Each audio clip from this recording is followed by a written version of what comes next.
right, let's go ahead and get started. Hello, everyone. My name is Karen. I am the Associate Counselor here at Plexuss. Welcome to our fourth SAT webinar by Elite Home Tutoring. We have with us our tutor from Elite Home Tutoring, Christine. She has been tutoring over a decade, so we are very, very lucky to have her with us and have her with this webinar here with us. So just to give you all some background information, I put in the chat to just let me know where you're from. To let me know what grade you're in. You don't have to mention like your high school or anything like that. Just let me know what grade you're in to just get an idea of our student population here in this room. We would love for you all to go ahead and let us know. Well, Christine will be lecturing us on words and questions about the SAT writing and language. Is that how it's called? Okay, writing and language. All right. So Christine will be lecturing us on that. And you are free to let us know of any questions you all might have. You can go ahead and do that by clicking on the chat option and letting me know privately of the question you have for Christine, or you can go ahead and send your chat to everyone if you would like Christine to see it as well. You can also use the raised hand option, and you can access that by clicking on Manage Participants, and the raised hand should be right there. And in that way, you can go ahead and ask Christine your question directly. I know this is the fourth SAT webinar, so therefore, if you missed the previous three, those are recorded and are placed on our YouTube page, on our Plexuss YouTube page. All right, so with that said, Christine, let's go ahead and get started. Okay, thank you. Good to be with you guys today on Monday. Our first session last week was about the basics of the SAT, and then the two after that were also related to the writing and language portion of the test. So not the reading, but the writing and language, and we haven't yet looked at reading or math yet. Last time in particular, we looked at punctuation rules, and if you did not get those, then you will definitely want, I encourage you to look at that YouTube that Karen was talking about on Plexuss YouTube, so that you get the punctuation rules down, get the comma rules.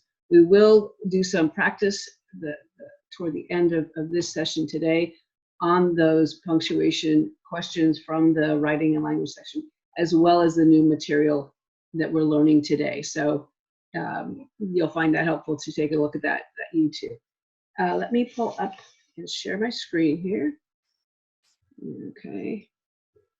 And again, I am from Huntington Beach, California, and it's a little bit rainy today. So, okay, here we go. There we go.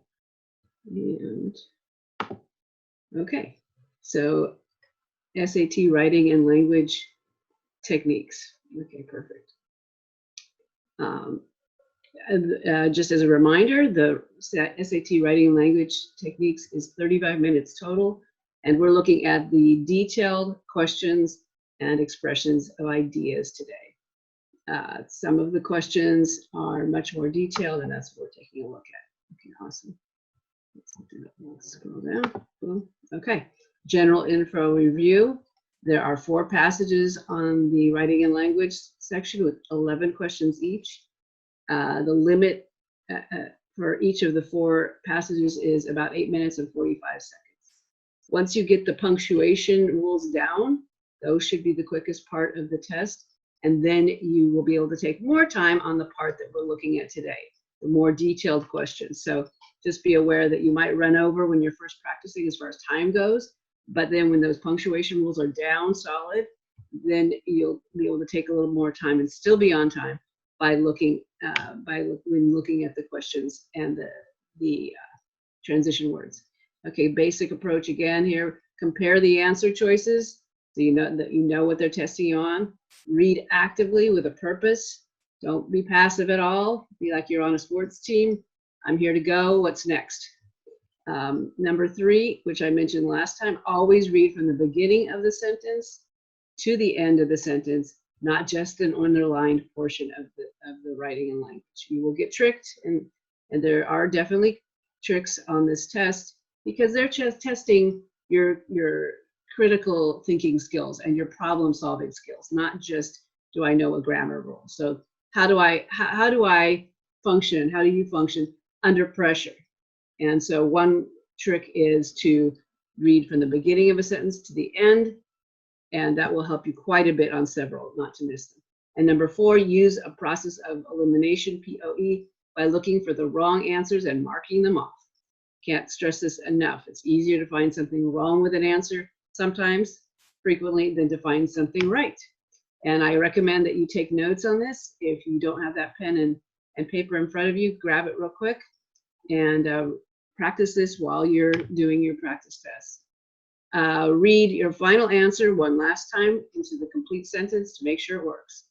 Okay, then the other part of the general information review, the 4 basic primary rules to keep in mind, not just on punctuation, but also on what we're going to look at today, the detailed questions, is make sure a sentence is complete.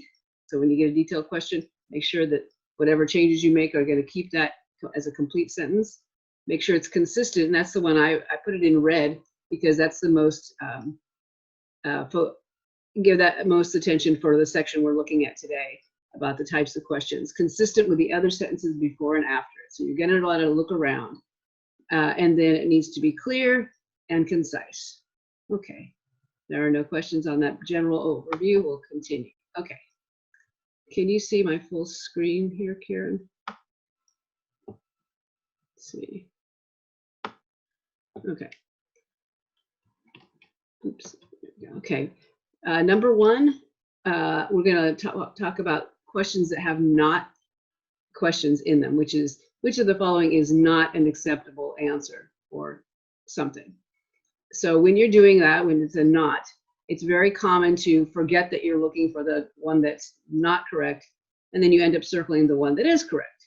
So the best thing to do there is to always circle or underline the not before looking at the answer choices.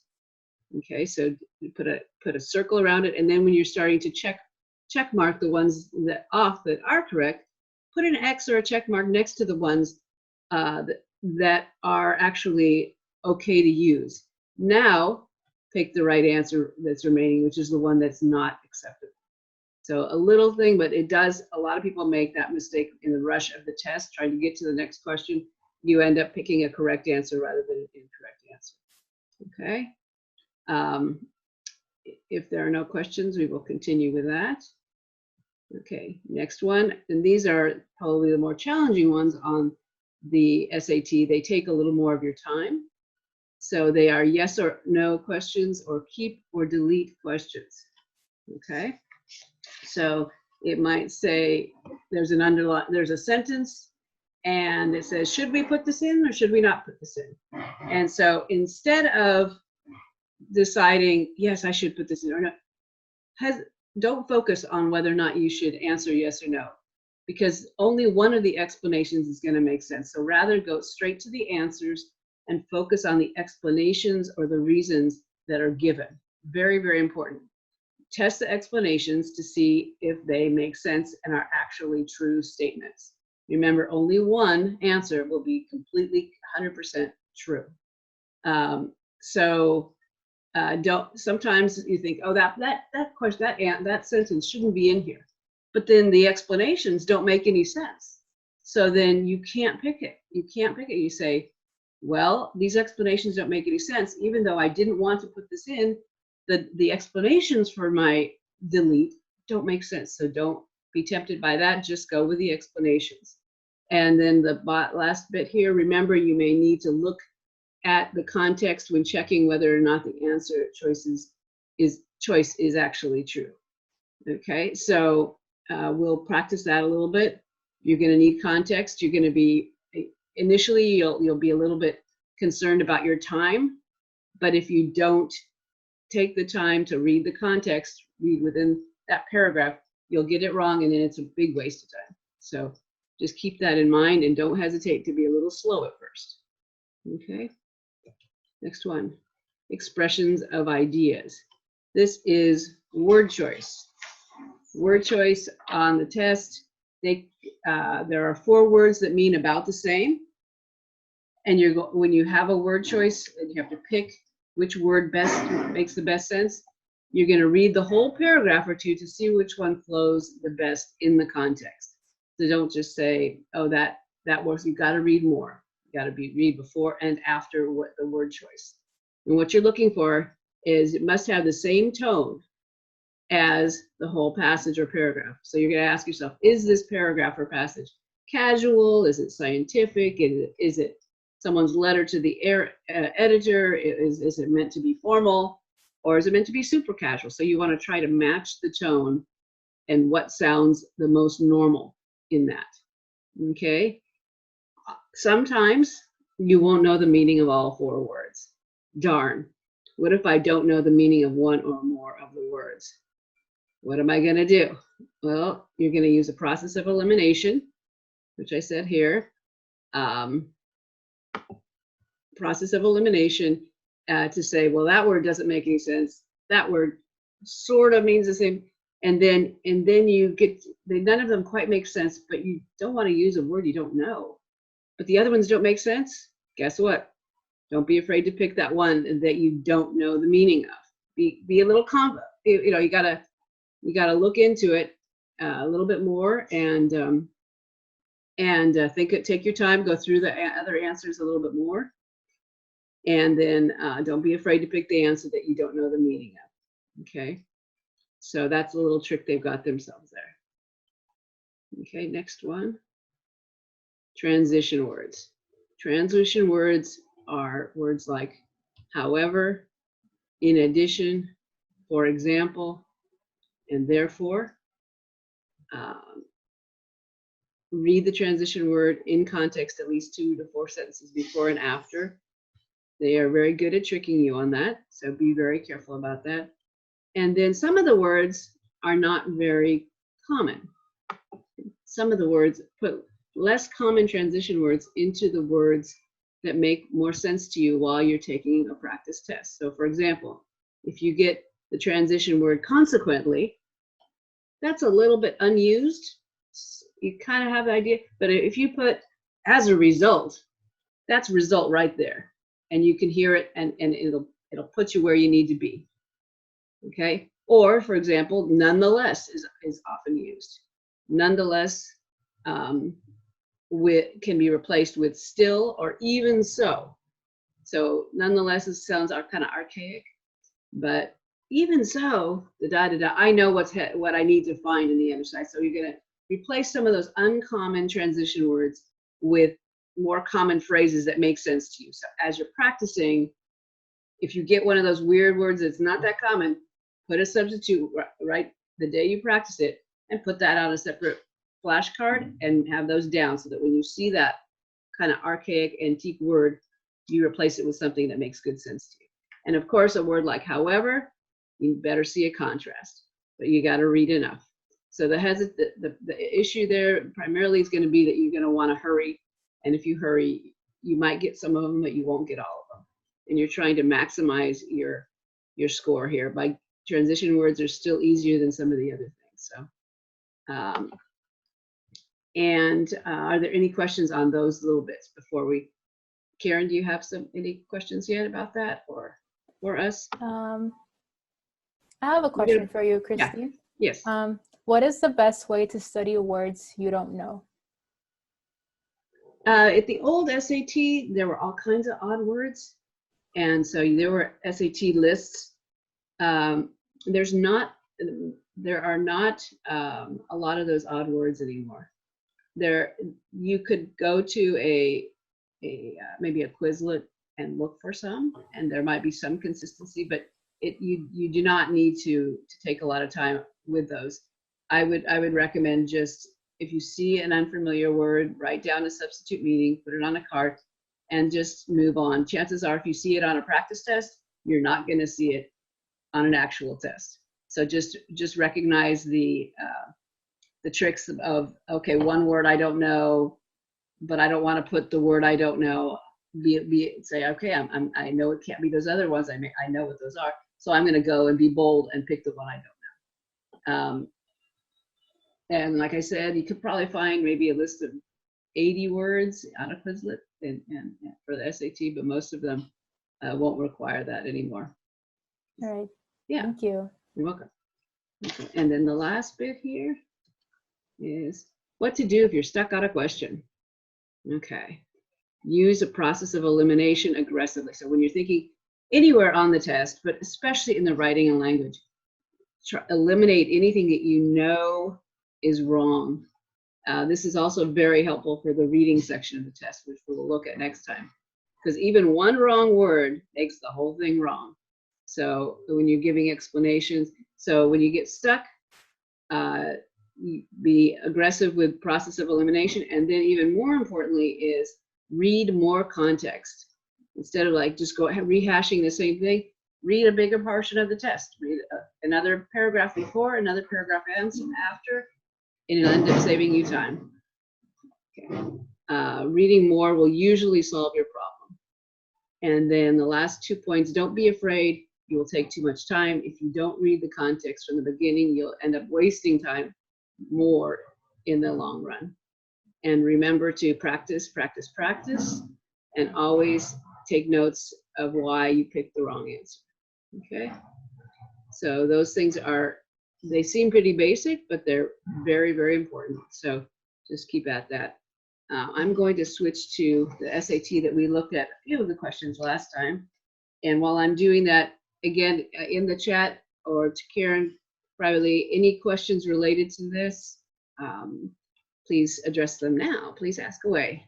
And when we go to the SAT tests that we looked at last time, okay, and we'll see if the screen is moving, scrolling or not. Is it scrolling? Christine, I have another question. Yes. For you.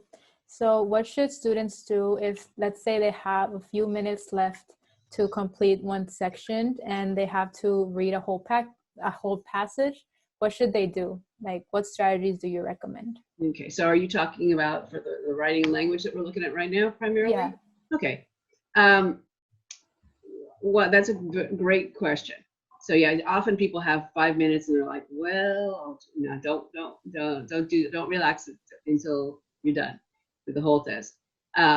So as you're going through the test, if there's one that you feel is taking a question you feel is taking too much time, then I recommend that you pick your answer and then circle the question. And then with those 5 minutes at the end, or 4 minutes or 3 minutes, you go back and pick away at it. And then you can kind of rest, because when you're checking it, because you know I've gone through the rest of the test. I'm not going to spin my wheels here and then not get to the last 5, 6 questions. So that's a great thing to do.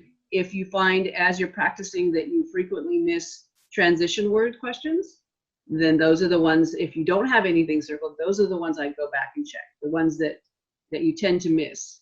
But also notice if you tend to overthink something, if you're one of those people that overthinks it and picks the wrong answer after you pick something, then know that about yourself while you're practicing and hesitate to start changing answers at the last minute. Yeah. Does that answer your question? Yes, of course. Thank you. Okay, awesome. Yes. Any other questions?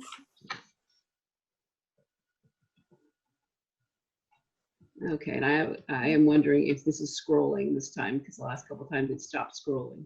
It's still on the PowerPoint. Oh gosh. Yeah. Okay. Okay, so there's something about changing screens. It doesn't like it. Okay, so let's do that. There you are, and then let's come back to it and share. Okay. I'm glad I asked this time. Okay. It's on the writing and language portion of the test. Okay, great, and it's scrolling. Okay, so when we change screens. So this is practice 2 from the College Board. It was a test from about 3.5 years ago. So it was an actual test. And last time we did a few of the questions only related to comma and punctuation rules, being concise. Now today we are going to take a look at some of the other ones. And I'm going to ask you to vote, so you have to pay attention here very carefully on which answer you believe is correct. The first one that we're going to look at is number 2.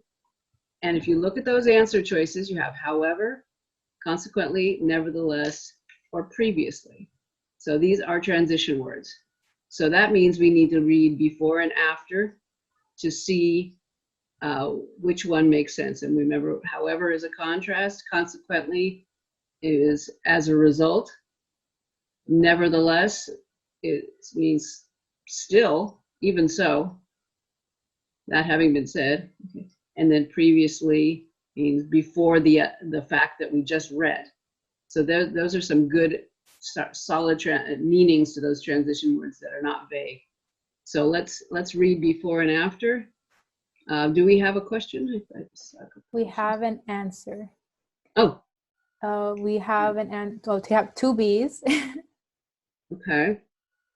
And we'll wait until there's nobody more. We have no other consequently.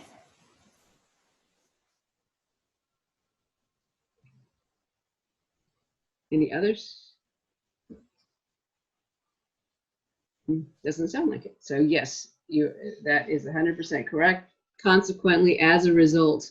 So you read before. In recent years, public libraries in the United States have experienced reductions in their operating funds due to cuts imposed at the federal, state, and local level. As a result, consequently, library staffing has been cut. So as a result, staffing has been cut by almost 4% since 2008, and the demand for librarians continues to decrease, even though half of the public libraries report they have an insufficient number of staffs to meet the patrons' needs. Excellent job. Any questions, or we'll move on? If you follow the general rule, then it worked for you. Okay, the next one is, this is actually from punctuation and rules. So you can see we have has as answer A, have as B, and then which have, which has. So let's check it out. This trend, combined with the increasing accessibility of information via the internet, blank led some to claim that librarianship is in decline as a profession. Notice that I read from the beginning of the sentence to the end. So this trend, combined with the increasing accessibility of information, has led some to claim, have led some to claim, which have led some to claim, and which has. So when you get some tallies in there, don't give any away yet until we have a few more submissions. We don't. So this is person and tense. Okay. We have 3 people, 4 who answered. Okay. So we'll go ahead. How many answered A? 4. 4. Any other answers besides A? Any other? Did anyone pick B? No. No. Okay. Just A? Yeah, we have 4 who put A. Okay, awesome. Mm-hmm. So the subject of the sentence is this trend, not anything that comes after it. This trend, so I would take out the part in parentheses, in a pair of commas, combined with the increasing accessibility of information via the internet. I would take that out and then say this trend has led some to claim. So that it's very clear what the simple subject is. There's no doubt about it. Okay, since you got it right, we're going to move on here. Number 4. Okay, number 4 is one of the ones that we're testing the answers, the explanations. So only one explanation is going to make sense. At this point, so I got it. There we go, we can see it. At this point, the writer is considering adding the following information: ebooks, audio, video material, and online journals, should the writer make this addition. So let's read that in context first. The share of library materials that is in non-print format, ebooks, audio, video materials, and online journals, is increasing steadily. In 2010, at least 18.5 million ebooks were available for circulation. We did that one last time. Okay, so let's test the explanation. Keep it or put it in because it provides specific examples of the materials discussed. Because keep it in because it illustrates the reason. for the increase. Delete it because it interrupts the flow of the sentence by adding irrelevant information, or delete it, don't add it because it weakens the focus of the passage by discussing a subject other than the librarians. We have our votes in. We have 3 students, still waiting for more. Okay. 4, 5, 6, I think. I lost count. Do they all have the same answer? We have 2 A's and 1, 2, 3, 4 C's. Okay. Okay. So let's check between A and C. Does it provide specific examples of the materials discussed in the sentence? What are they talking about in the sentence? The share of library materials that is in non-print format is increasing, at least 18.5 million. That's a possibility. Those sound like specific examples. Let's see if we can, is there anything that's not true about that? Not necessarily. Okay, but let's check C. Don't put it in because it interrupts the flow of the sentence by supplying irrelevant information. Is giving a few examples irrelevant to the discussion of non-print format? It's not irrelevant. It is irrelevant. They're giving ideas so that you have something in your head to understand what kind of non-print format there is. So the correct answer here has to be A for that reason.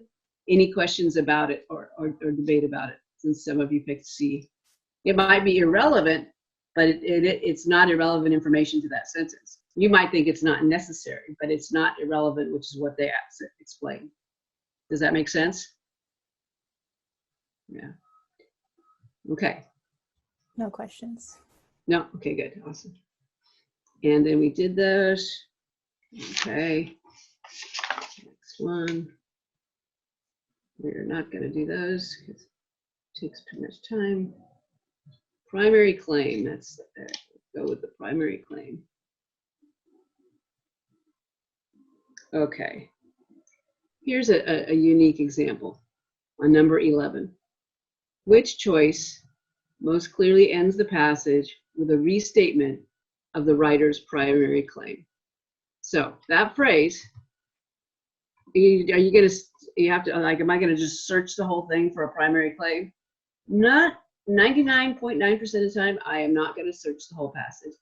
When you're writing a primary claim for an essay in class, in English class, where do you put it? You put that primary claim, since this is the last sentence of the passage, you're going to look at the introduction, the opening paragraph, and in particular, the thesis sentence.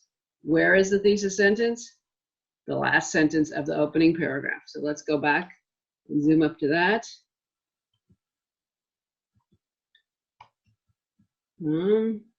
Okay, so there's the opening paragraph. Goes all the way to here. Okay, so I'm going to say as public, you probably would want to read 2 sentences. I will, just for the heck of it. This trend, combined with the increasing accessibility of information via the internet, has led some to claim that librarianship is in decline as a profession. As public libraries adapt to rapid technological advances in information distribution, librarians' roles are actually expanding. Okay, so as public libraries technology advances, librarians' roles are actually expanding. They're not shrinking. They're not shrinking. So back to number 11. So that was the thesis sentence because it was the last sentence in the first paragraph. Which choice most clearly ends the passage with a restatement of the writer's primary claim? We said the primary claim was that there is growth. Okay, which answer? Now it's your time to vote. Read that. I won't read them for you, but I'll let you read them.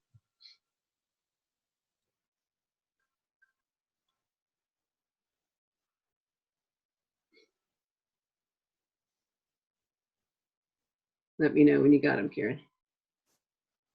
Do not rush it. We have 3 students who answered. Okay.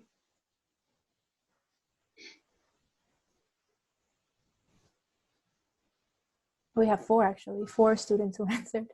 Take your time on this one, guys. We'll give it another 30, 40 seconds.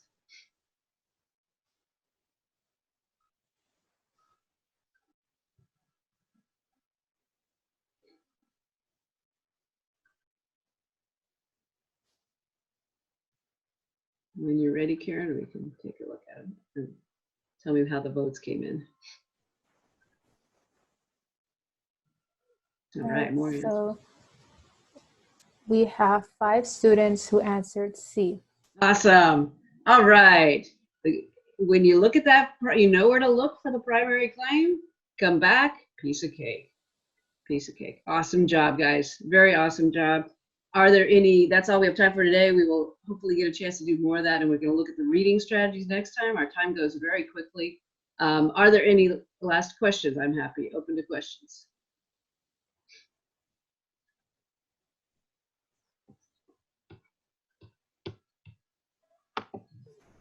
No questions, looks like it. Okay.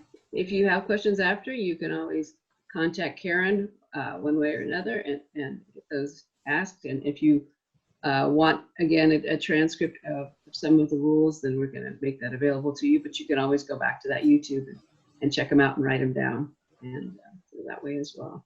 Any last minute comments on your part, Karen? My pleasure helping. No, I don't have anything. I just want to say thank you so much. I'm going to share the link to the Elite Home Tutoring Plexuss page on the chat, so you all can go ahead and access it through there. Let me just share my screen.